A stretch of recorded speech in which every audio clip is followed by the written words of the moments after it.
사랑하는 성도 여러분, 오늘도 말씀 앞에 나오신 여러분의 삶이 주님의 붙드시는 은혜로 가득 채워지시기를 주님의 이름으로 부탁드립니다. 우리 잠깐 기도하겠습니다. 아버지 하나님, 오늘도 하루를 준비함에 앞서 주의 말씀 앞에 섭니다. 이 말씀이 내 영의 양식이요 또 이 하늘의 양식이 내 안에 채워지므로 우리가 오늘도 그 말씀 안에서 살아가기를 원합니다. 주님, 말씀으로 나를 세워 주시옵소서. 말씀으로 나를 인도하여 주시어서 내가 가는 곳 어디마다 주의 그 은혜로 살아갈 수 있기를 원합니다. 오늘 내가 주의 말씀 앞에 멈추오니 주의 세미한 음성 듣게 하시고 성령님 깨닫게 하여 주시어서 날마다 나를 통하여서 주님의 나라가 나를 통하여서 모든 자들이 유익을 얻을 수 있도록 하나님 오늘도 나를 다스려 주시옵소서. 예수님 이름으로 기도합니다. 아멘. 고린도전서 14장 20절에서 40절까지 말씀입니다. 여러분 함께 말씀을 늘 그렇듯이 소리를 내서 읽도록 하겠습니다. 형제들아, 지혜에는 아이가 되지 말고 악에는 어린아이가 되라. 지혜에는 장성한 사람이 되라. 율법에 기록된 바 주께서 이르시되 내가 다른 방언을 말하는 자와 다른 입술로 이 백성에게 말할지라도 그들이 여전히 듣지 아니하리라 하였으니 그러므로 방언은 믿는 자들을 위하지 아니하고 믿지 아니하는 자들을 위하는 표적이나 예언은 믿지 아니하는 자들을 위하지 않고 믿는 자들을 위함이니라. 그러므로 온 교회가 함께 모여 다 방언으로 말하면 알지 못하는 자들이나 믿지 아니하는 자들이 들어와서 너희를 미쳤다 하지 아니하겠느냐. 그러나 다 예언을 하면 믿지 아니하는 자들이나 알지 못하는 자들이 들어와서 모든 사람에게 책망을 들으며 모든 사람에게 판단을 받고 그 마음의 숨은 일들이 드러나게 되므로 엎드려 하나님께 경배하며 하나님이 참으로 너희 가운데 계신다 전파하리라. 그런즉 형제들아, 어찌할까? 너희가 모일 때에 각각 찬송시도 있으며 가르치는 말씀도 있으며 계시도 있으며 방언도 있으며 통역함도 있나니 모든 것을 덕을 세우기 위하여 하라. 만일 누가 방언으로 말하거든 두 사람이나 많아야 세 사람이 차례를 따라 하고 한 사람이 통역할 것이요 만일 통역하는 자가 없으면 교회에서는 잠잠하고 자기와 하나님께 말할 것이요 예언하는 자는 둘이나 셋이나 말하고 다른 이들은 분별할 것이요 만일 곁에 앉아 있는 다른 이에게 계시가 있으면 먼저 하던 자는 잠잠할지니라. 너희는 다 모든 사람으로 배우게 하고 모든 사람으로 권면을 받게 하기 위하여 하나씩 예언할 수 있느니라. 예언하는 자들의 영은 예언하는 자들에게 제재를 받나니 하나님은 무질서의 하나님이 아니시오 오직 화평의 하나님이시니라. 모든 성도가 교회에서 함과 같이 여자는 교회에서 잠잠하라. 그들에게는 말하는 것을 허락함이 없나니 율법에 이른 것 같이 오직 복종할 것이요 만일 무엇을 배우려거든 집에서 자기 남편에게 물을지니 여자가 교회에서 말하는 것은 부끄러운 것이니라. 하나님의 말씀이 너희로부터 난 것이냐 또는 너희에게만 임한 것이냐. 만일 누구든지 자기를 선지자나 혹은 신령한 자로 생각하거든 내가 너희에게 편지하는 이 글이 주의 명령인 줄을 알라. 만일 누구든지 알지 못하면 그는 알지 못한 자니라. 그런즉 내 형제들아, 예언하기를 사모하며 방언 말하기를 금하지 말라. 모든 것을 품위 있게 하고 질서 있게 하라. 아멘. 오늘 바울은요 은사에 대해서 고린도 교회를 향한 전반적인 가르침을 이야기하고 있습니다. 특별히 예배 상황 속에서 그들의 신앙 행위 속에서 어떻게 은사를 질서 있고 조화롭게 행해야 하는지 그 구체적인 실천 방안들을 이야기하고 있는데 오늘 본문에서 이렇게 시작합니다. 형제들아, 지혜에는 아이가 되지 말고 악에는 어린아이가 되라. 지혜에는 장성한 사람이 되라. 사랑하는 성도 여러분, 바울은 지금 지혜를 말하고 있습니다. 지혜와 지식은 좀 다르죠. 지식은 유식과 무식으로 나눌 수 있겠지만 지혜는요 미련과 슬기 이것으로 좀 나눠질 수 있을 것 같습니다. 아무리 많이 배워도 지혜롭지 못할 수도 있지요. 미련한 사람이라고 해서 미련한 사람이 있고 배운 것이 없어도 또 슬기로운 사람일 수 있습니다. 바울은 유식한 사람이 되라고 말하지 않고 오늘 뭐라고 말합니까? 지혜롭고 슬기로운 사람이 되라라고 말하고 있습니다. 그 배경에는 은사가 있는 것이죠. 다른 것을 보아도요, 성경은 유식하라고 절대 말한 적이 없습니다. 배우고 확신하는 것도 말씀하고 있지만 성경에서 오늘 지혜롭고 슬기로움이 더 온전한 것임을 우리 가운데 말씀해 줍니다. 똑같은 형편에서도 지식으로 헤쳐나가지 못해도 그리고 지혜로 헤쳐나갈 수 있는 것처럼 말이죠. 바울이 지금 편지를 쓰는 고린도 교회 그곳에는 그리스 지역이죠. 그곳에는 지혜로운 사람들이 많았습니다. 가장 지식이 많은 사람들도 있었습니다. 그런데 오늘 바울은 그 지식을 자랑하지 말라라고 말하고 있습니다. 또 악에는 어린아이가 되라라고 말하고 있죠. 어린아이들은 대체로 악하지 않죠. 그런데 요즘 들려오는 뉴스를 보면 어린아이들도 조금 악해져 가고 있는 것 같습니다. 오히려 법을 잘 이용해서 말이죠. 자, 오늘 또 특별히 우리의 이 현대적인 정서 속에서 이해할 수 없는 부분을 바울은 또 이야기합니다. 이 바울의 공동체, 이 최초 공동체 그리고 바울에 의해서 전해진 복음은요, 그 당시에 엄청난 사회 질서를 뒤엎을 수 있었던 능력이 있었습니다. 초대교회 당시는요, 그 최초의 공동체는 가장 평등한 집단이었습니다. 생명의 위협에도 불구하고 신앙 때문에 모인 사람들, 그들이 그 집단을 이루었기 때문에 거기에서는 차등이라는 것은 이해할 수 없는 것이죠. 모두가 다 평등했습니다. 여성들과 함께 일했고 바울도 여성들의 보호를 받았습니다. 함께 일하는 자매들에게 어떤 직책도 부여하게 되었죠.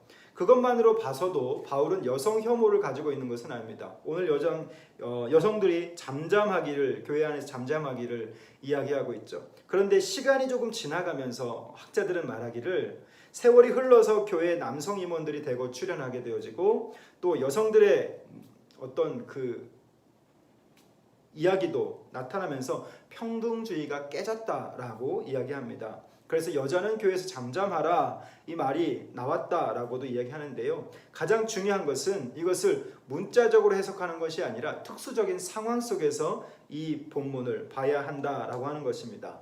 자, 오늘 본문이 말씀하고 있는 것은요. 오늘 성경이 우리에게 말씀하고 있는 것은 은사가 주어지고 그 은사를 사용함에 있어서 어제 말씀드렸듯이 방언보다 예언이 좋은데 방언에는 반드시 통역을 세우고 또 예언에는 분별하는 그 보초를 세운다라고 말씀을 드렸습니다. 이 모든 것들이 목적이 있다라고 말씀드렸죠. 모든 것들은 덕을 세우기 위함입니다. 예언을 하더라도 방언을 하더라도 하나님의 교회에 질서를 세우고 화목을 위해서 화평을 위해서 바울은 말합니다.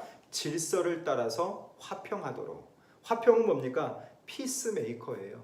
은사를 받았다고 남들보다 좀 더 어떤 깊이 있는 경지에 갔다고 해서 우월해질 수도 없는 것이고 우리 모두는 다 화평해야 할 줄 믿습니다. 질서하고 화평은요 동의어입니다. 하나님 나라의 덕을 세우는데 필요한 단어들 어떤 것도 위에 있거나 아래에 있지 않습니다. 아무리 좋은 자질을 가졌다 해도 질서가 없으면 안 됩니다. 아무리 질서가 당연하다 해도 화평 가운데 행하지 않으면 이것 또한 아름답지 못합니다. 그래서 질서와 화평이 있을 때 비로소 뭐가 세워지냐면 덕이 세워지는 것이죠. 저는 이렇게 말씀 묵상을 우리 성도들과 계속 나누면서 덕을 세워가는 것, 이 부분이 참 많이 와닿습니다. 우리 교회가 함께 지어져가는 공동체, 함께 지어져가는 우리라고 하는 표어를 가지고 지금 계속 나아가고 있는데 코로나를 경험하고 무엇을 해야 할까 고민하면서 우리는 지금 개인의 말씀의 묵상의 자리를 회복하기 위해서 이 시간을 갖고 있습니다. 여러분, 하나님의 교회가 덕을 세워가는 것, 이 사회에서 어떻게 해야 할까요? 그것을 한번 고민해 보면 좋겠습니다. 이 사회의 질서도 있고 또 교회는 그 가운데서 화평이 되어야 하는데 요즘은 불편함의 대상이 되어 있죠. 어떤 통계 자료를 보니까요, 교회가 코로나를 겪으면서 이 사회 속에서 신뢰도가 40%나 떨어졌다고 합니다. 그 집단 가운데는 누가 있냐면 정치인들, 국회의원들이 있다고 해요. 그 말을 들으면서 참 씁쓸하고 앞으로를 우리 교회가, 우리 공동체가, 또 우리 그리스도인들이 어떻게 이 사회에 덕을 세워갈까, 또 우리 성도들이 이 공동체에서 덕을 세워서 어떻게 그 영향력을 그리스도인답게, 그리스도의 공동체답게 살아갈까, 참 많은 고민을 하게 됩니다. 그리스도인은 이런 고민 마땅히 해야 할 줄 믿습니다. 그리스도인의 사명이기도 하죠. 그리스도인은 공동체에서도 덕을 세워야 되고요, 우리 교우와 서로 모든 가정에서부터 덕을 세워가야 할 줄 믿습니다. 그러기 위해서는 질서와 화평을 추구하라, 바울은 오늘 우리 가운데 이야기합니다. 그러면서 맨 마지막 40절에 이런 귀중한 그리고 너무 멋진 말을 우리 가운데 해줍니다. 모든 것을 품위 있게 하고 질서 있게 하라. 사랑하는 성도 여러분, 특별히 요즘 이 사회에서 우리 그리스도인들이 품위가 있어야 할 줄 압니다. 교회가 이 사회에 대하여서 품위 있는 그런 공동체가 되어야 할 줄 믿습니다. 그리고 그것을 질서 있게 하는 것, 무엇이 있을 수 있을까요?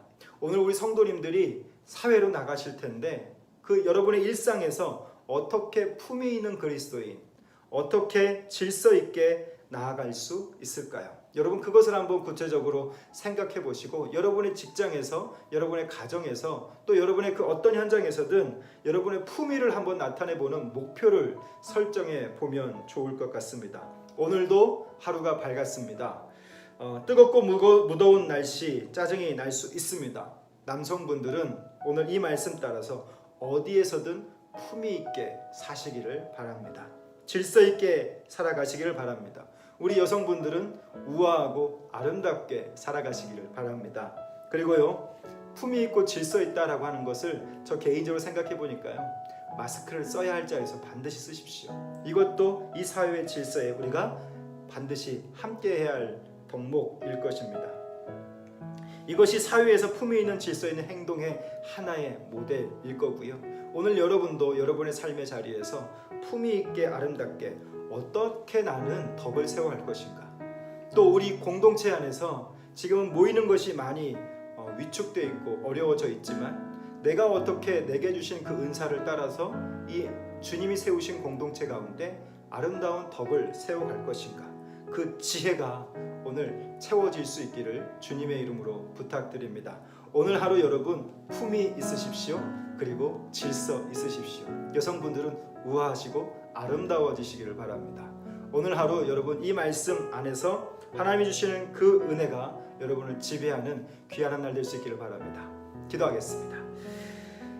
살아계신 우리 주님, 오늘도 주의 말씀 속에서 이 땅을 살아가는 힘과 능력을 얻기를 원합니다.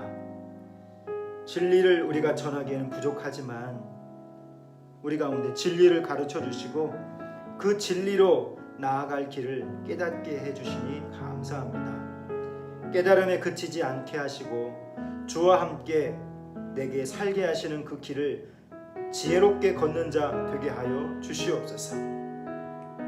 오늘도 우리 성도들이 각자의 자리에서 어떻게 품위 있게 질서 있게 덕을 세울지를 고민합니다. 하나님 말씀하여 주셔서 우리 성도들이 생각으로만 멈추지 않게 하시고 그들의 삶의 자리에서 덕을 세워가게 하시고 이 품위를 지켜가게 하시며 질서를 나타낼 수 있는 살아있는 그리스도인, 움직이는 그리스도인 되게 해주셔서 세상에서 지탄받는 이 교회가, 이 성도들이 세상으로부터 다시 품위 있고 질서 있는 공동체로 인정받을 수 있는 은혜를 허락하여 주시옵소서. 오늘 하나님 지혜에는 아이가 되기를 원합니다. 악에는 어린아이가 되기를 원합니다. 장성한 사람으로 살 수 있도록 지혜 허락하여 주시옵소서. 예수님 이름으로 기도합니다. 아멘. 사랑하는 성도 여러분, 오늘 여러분의 삶이 품이 있어지기를 바라고요, 질서 있게 되어지기를 바랍니다. 살아보니까, 말씀을 읽고 말씀 묵상하고 이렇게 살아보니까 그 말씀대로 사는 것이 참 말같이 쉽지 않습니다. 여러분도 동감하실 텐데 그럼에도 불구하고 우리는 그 말씀하심을 힘있게 살아내야 할 줄 믿습니다. 주님이 여러분에게, 여러분 한 분 한 분에게 힘을 주실 줄 믿습니다. 오늘 하루도 승리하시고 주님 안에서 품이 있고 세상 가운데 질서 있도록 살아가시기를 바랍니다. 감사합니다.